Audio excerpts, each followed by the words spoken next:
So I just want to quickly tell you about a thing I had on my face here.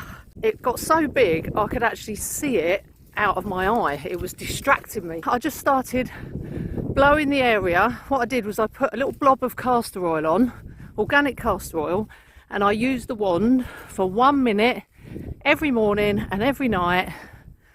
Maybe took a couple of weeks, and it got smaller and smaller and smaller. And as I was wanding it in a anti-clockwise direction, I was saying, it's gone, it's gone, it's gone, it's gone, my face is clear, my face is clear. I only started taking photos of it once I started seeing it shrinking. Look, it was there.